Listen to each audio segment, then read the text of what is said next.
Assalamualaikum warahmatullahi wabarakatuh. Perkenalkan, nama saya Siska Enonsari dari kelas M20R Manajemen.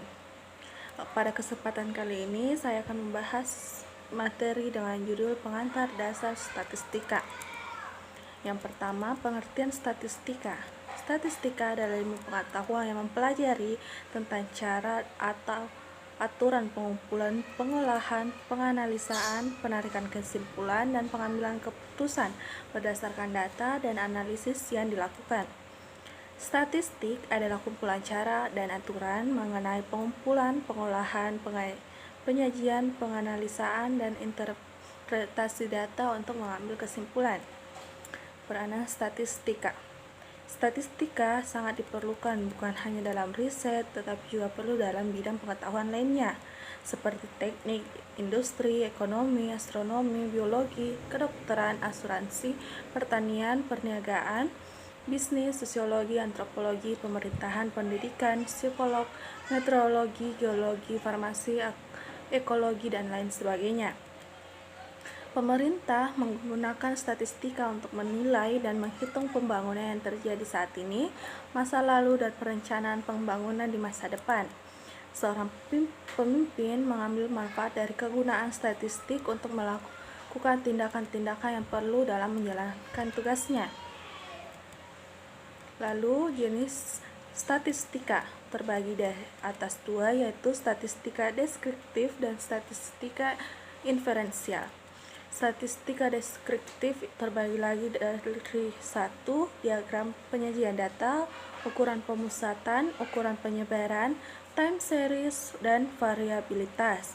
Sedangkan statistika inferensial terbagi dari probabilitas, metode dan distribusi sampling, analisis regresi, dan analisis korelasional. Data dan jenis data.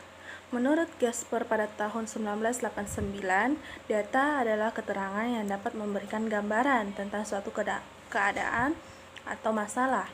Syarat data yang baik diantaranya adalah data harus objektif sesuai dengan keadaan sebenarnya.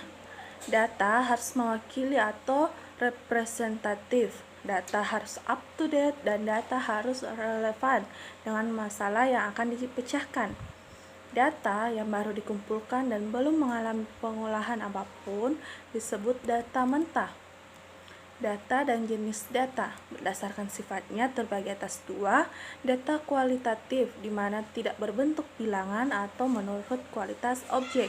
Sedangkan data kuantitatif berbentuk bilangan yang terbagi lagi atas dua, yaitu data diskrit yaitu hasil menghitung dan data kontinu hasil mengukur.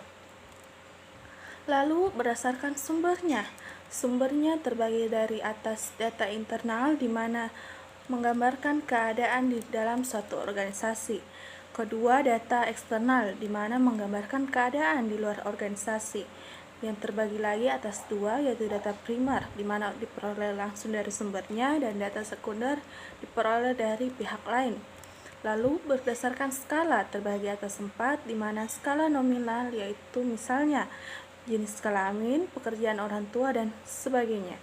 Skala ordinal, misal opini, baik sedang buruk, ranking 1, 2, 3, dan sebagainya. Populasi dan skala populasi adalah keseluruhan objek jarak dan sebagainya. Dan terakhir makhluk skala rasio di mana luas, misalnya luas dan volume, pendapatan keluarga, sumber data yang mewakili karakteristik tertentu dalam suatu penelitian. Banyaknya pengamatan atau anggota populasi disebut ukuran populasi. Sampel adalah sebagian data yang merupakan objek dari populasi yang diambil. Seperti terlihat pada gambar di mana populasi adalah keseluruhan, sedangkan sampel adalah sebagian kecil, di mana tiap objek populasi memiliki kemungkinan yang sama untuk terpilih untuk menghasilkan sebuah data. Teknik pengumpulan data terbagi atas 4, yaitu wawancara, di mana mengumpulkan data dengan cara tatap muka langsung, angket, mengumpulkan data dengan mengisi pertanyaan-pertanyaan, observasi, mengumpulkan data dengan mengamati objek penelitian, dan terakhir, tes skala objektif, di mana mengumpulkan data dengan cara memberikan kepada objek yang diteliti. Mungkin itulah tadi yang bisa saya sampaikan. Kurang dan lebihnya mohon dimaafkan. Wabillahi taufiq wal hidayah. Wassalamualaikum warahmatullahi wabarakatuh.